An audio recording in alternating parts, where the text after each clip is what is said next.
Hi, I'm Daniel, and welcome to the What's New in AI podcast, episode 3, AI Agents. So what is an AI agent? Basically, the way an AI chatbot works is you ask a question and it will give you the answer. But an agent actually does tasks for you. So let me read the definition that Google gave, which is an AI agent is a system that uses an AI model not just to answer questions, but to take actions to achieve a goal. Instead of you having to guide the AI through every single step of a process, you give an AI agent a high-level goal and it figures out how to get there. It can use tools, break down tasks, look up information, and correct its own mistakes along the way. Think of a standard AI model as a very smart encyclopedia. You ask it a question and it gives you an answer. An AI agent is like an intern equipped with that encyclopedia plus access to the internet, calculator, and a bunch of software. You can say, go research this topic, compile the data, and draft a report, and the agent will execute the steps. This is a really cool example here. Find the cheapest flight to Tokyo next week and book it. And this is how the agent will do it. First, it will break everything down into steps. It will find the dates, search flight databases, compare prices, and then book the correct flight. So, how do AI agents come into play for filmmaking? The reason this is such a prevalent topic now is because so many filmmaking models now are using agents. Runway is already on agent version 2, and OpenArt has their own agent titled Director. A director mode. The easiest way to break this down is to look at what are the steps that we take when creating a film, and if using an agent, what will the agent do? So when making an AI film, there are 6 primary steps. We have to write the script, create the characters, create the sets and props, generate the first frame images, generate the video from there, and then edit. So I thought about this and I broke this down into 4 different options. So let's go over each option. You can use an agent literally to do everything for you. You can use an agent to do most of it for you, such as creating the shots. The third option, you can use an agent to do some of it for you. You guide it with the shots. And the fourth option is you actually do everything manually and you have the agent do nothing. All right, so let's break it down how this actually works. Either in Runway or in OpenArt's Director Mode, they both work the same. Simply by starting off with a concept of what you want, you would type that in and the agent from there will start working on creating the video. The agent's going to start asking you, what are the characters? There'll be a little bit back and forth just so the agent knows exactly what you need. As soon as the agent picks up what the characters are, the sets, the agent is going to take it from there. The agent is going to make the characters, is going to make the sets, is going to generate the storyboard.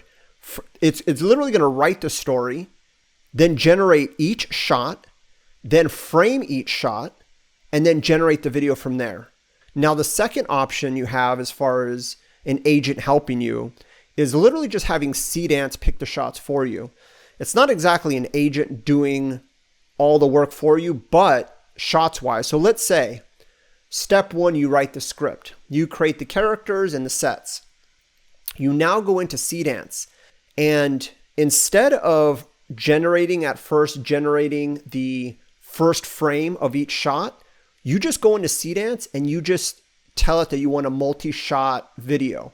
You type in character enters room, then we cut to the opposite character and we cut back and then we cut to a wide.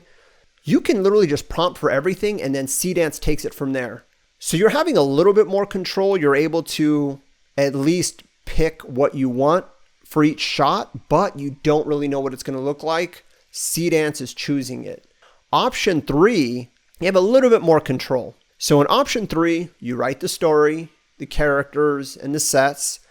Then you go to ChatGPT and you tell ChatGPT, hey, with my script, create a storyboard for the shot list. So I've seen a lot of people do this where they'll take an entire storyboard and they'll throw that right into Seedance and say, go ahead and generate a multi-shot video using this storyboard as a reference, using all of these as the first frame.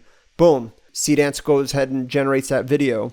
Now you're obviously having more control because you at least know what the first frame of each shot is going to look like, but still not 100% control because you yourself are not choosing each of the first frames. You're having ChatGPT do that for you. And then the fourth option is you just do everything manually, which is how everything has been done before agents. You write, you pick the characters and sets, you go out and generate the first frame of each image, and you generate each video with instructions on how the motions and performances will be. So now that we know what agents are, what are the pros and cons? Well, the obvious pro is if you have an agent do it for you, it does a lot of the work for you and it's very fast. You can literally generate a video in a couple of hours. I don't know. I haven't used it yet, maybe an hour, 2 hours to generate a video. The cons are you do not have control.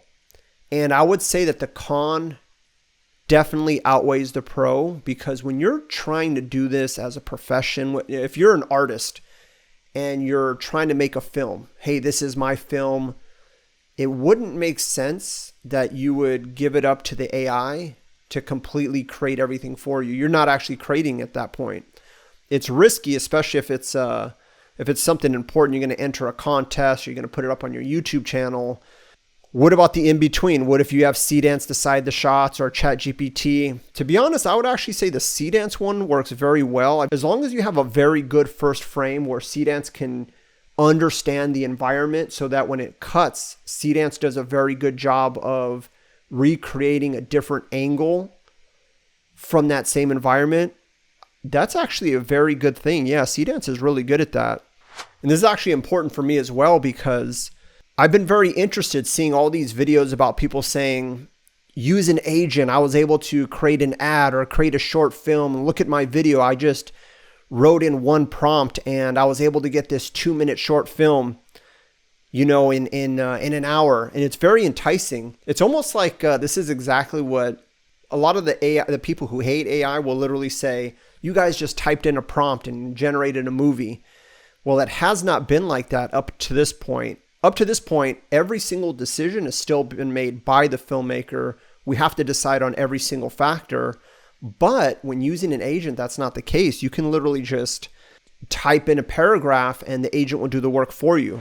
And here's probably the big aspect of the whole AI agents conversation is this one thing. AI agents can literally change everything about AI filmmaking. If you think about it, if you can just sit down at your computer and say, hey, I want a cool action shot. You give a very brief description of what you want. I want a cool action shot of a car chase and they drive off of a building and it explodes.